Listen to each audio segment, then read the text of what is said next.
Let's Get It Started. Oh, okay. Yes.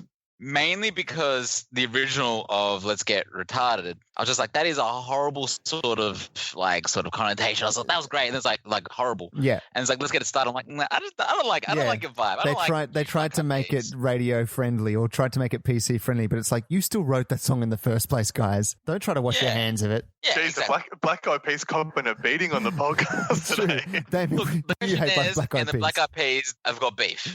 Okay. We've been fighting for a long time. It is true. Yeah, Will I Am, I'm coming for you. Yeah, that's it. Taboo, you my bitch. All right. All right. Anyway. Cool. So Not really. I feel like I need to retroactively go back and change my song to a Black Eyed Peas one now. it's okay. It's okay. What would So I'm going to say my question was from Boom Boom Pow because that song is garbage. Okay. Oh man. Anyway, so this is gonna come from Let's Get Started. All right, Okay. Let's get started right then. How do I show someone how mean they can be? My brother and I have been having this argument for a few days now. Which one of us is more mean? My brother swears it's me, but I know for a fact it's him.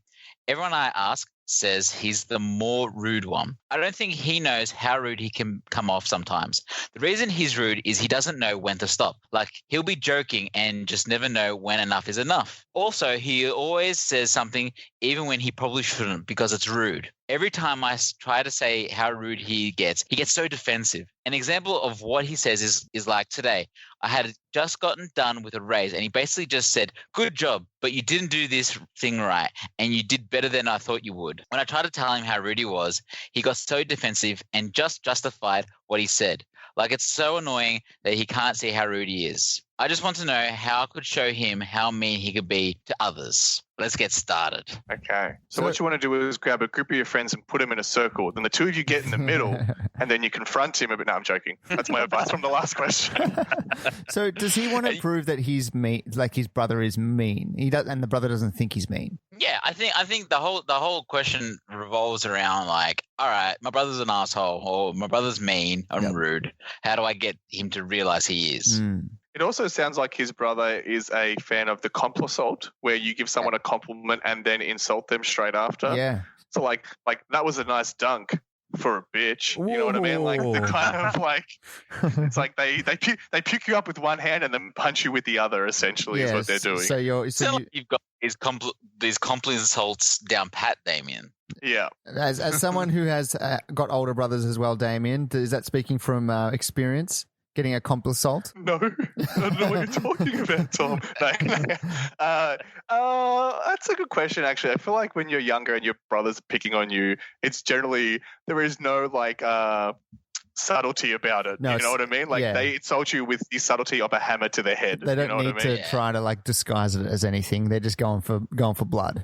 Yeah, absolutely. Yeah. They're going for gas. Yeah, of course. That's it. They're going for blood. That's it. Yeah. How do you prove somebody is mean when they're being mean directly to you? I mean, do you like put a hidden camera in your room and hope they insult you and then you show the footage to people? I don't know. How do you out somebody like that? I have no idea.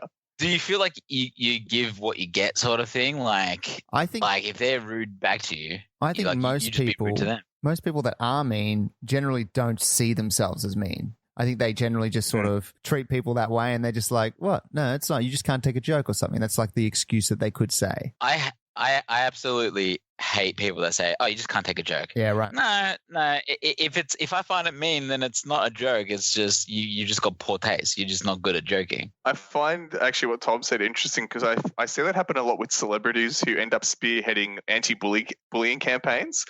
And then all these stories come out, and people are like, "I went to high school with that person. They were the bully. Like we were scared of that person." They said, "Nice slam dunk for a bitch" to me. Yeah, exactly. Yeah. And it's funny how like you hear those celebrities be like, "Oh, back in high school, I was the one getting bullied." But really, I wonder if it's either the guilt that's driving them, or at that time they just did not see themselves as a bully. They thought they were one of the bullied. It's interesting. I don't think. A lot of people, I can't imagine a lot of bullies realize they're bullies. I think that they're just thinking, "Oh, I'm just having a bit of fun.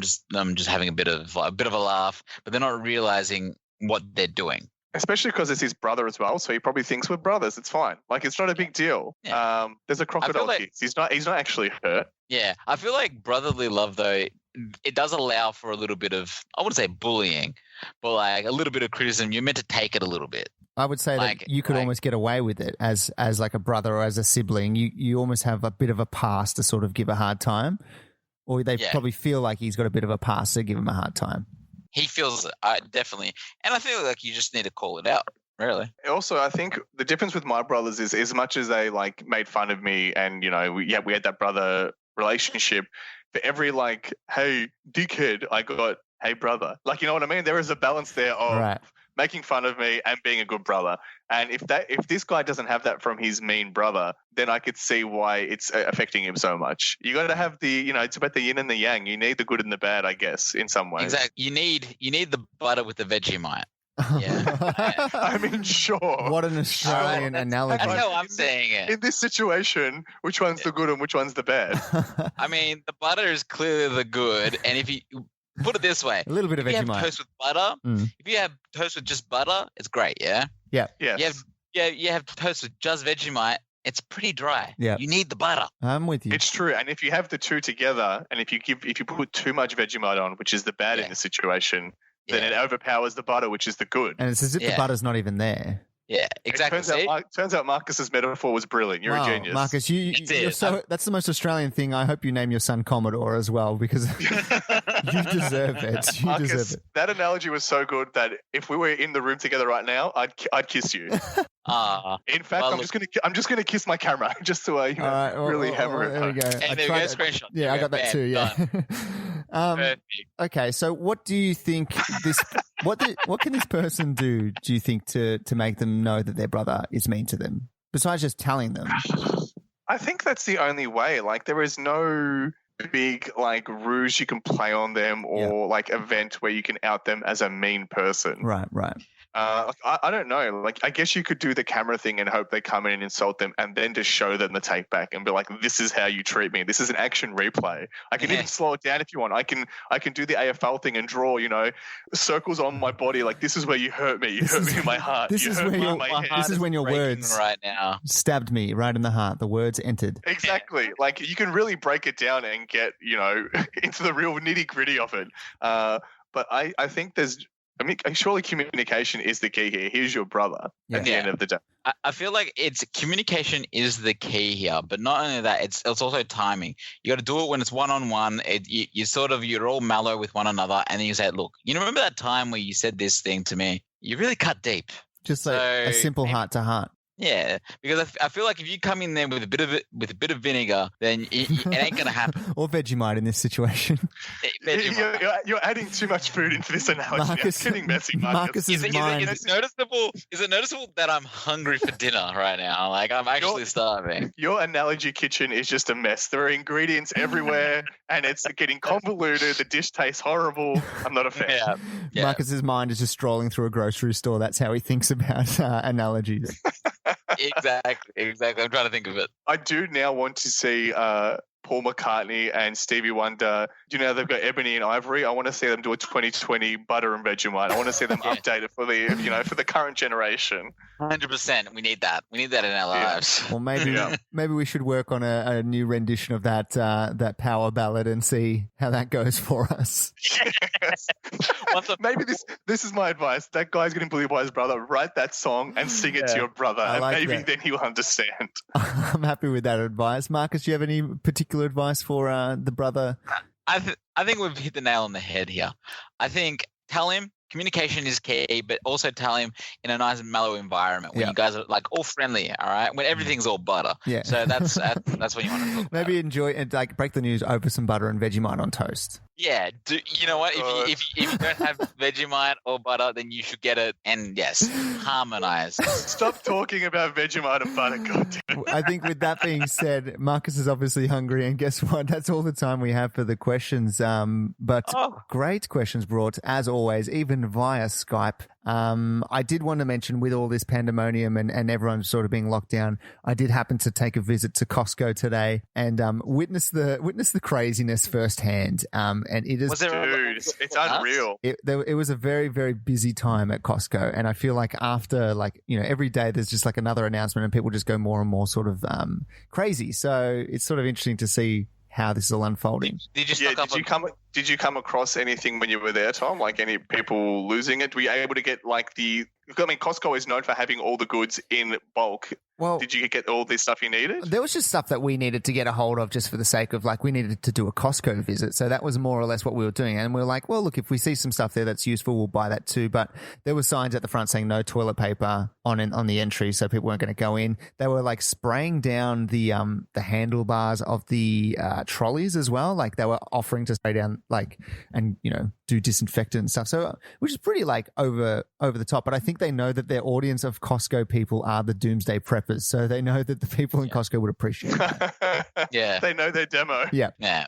It's funny. I feel like last week we were obviously it was a serious situation, but we were able to kind of be a bit more lighthearted about it. Yeah. But this week has kind of felt like what a year this week has been. I feel like so much has happened in the 1 week. The fact that we're recording this over Skype right now. Yeah. And the moment it settled in for me was when I went to an Aldi the other day, and there was a woman trying to buy 3 bottles of wine. And at the moment, Aldi has a limit on stock. I mean, probably every supermarket does, right? And the guy at the Aldi checkout was like, you can only get 2. What do you mean? I just want 3 bottles of wine. It's like, you can only get 2. We have rules. Everything's set in place, stock, blah, blah, blah. Okay. And there's this scene of this woman clutching onto this wine bottle I just want my wine. And the guy's like, you can't have the wine. We've got this legitimate back and forth losing it. And the person behind them got involved and was like, I'll just pay for the 3rd bottle if we can just get this moving on. And people yelling at each other. And I was just slowly stepping away from the counter okay, this is getting a bit too real for me. This is too much. Look, I don't think she's Jesus who can turn the wine into water, guys, all right? It's okay. You can sell her the wine. She'll be fine. But we've got... I was surprised that it's even extending to alcohol. Yeah, it's funny what people are choosing to stock up on as well. I've seen a lot of people buying lots and lots and lots of bottled water when I don't think that this is something that can poison the water supply. But unless people are actively sneezing into the dam, then we're in trouble. Someone at my work was telling me how obviously hand sanitizer has been off the shelves. No one can find it. He made his own hand sanitizer. With what? Vinegar and Vegemite? No. Oh, yeah.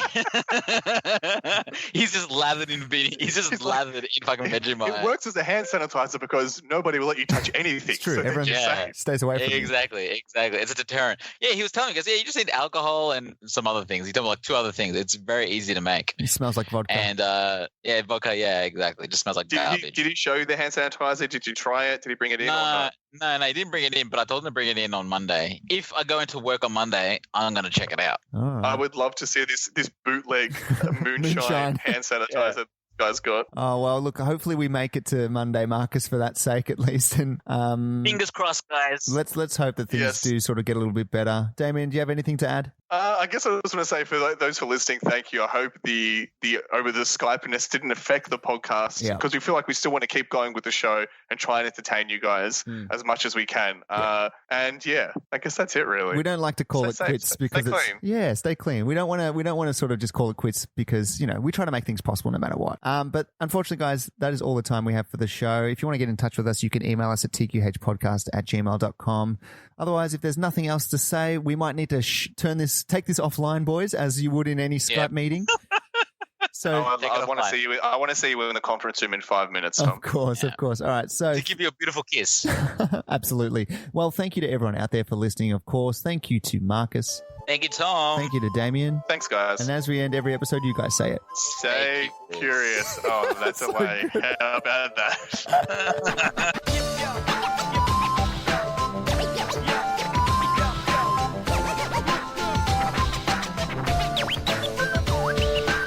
Thank you again for listening. If you want to get in touch with us and ask us a question of your own, you can email us at tqhpodcast@gmail.com. That email again, Tom. Is tqhpodcast@gmail.com. We're also on what, Marcus? We're on Twitter. We're also on Facebook. At TQH Podcast. You can find us there. And we are also on, Damien. Wherever you can get a podcast, that is where the TQH Podcast is. Spotify, iTunes, Spreaker, Stitcher, you name it. We're on there. And if you head over to iTunes, rate, subscribe, and leave a review, that would be fantastic. 5 stars if you think we deserve it. Thanks for listening.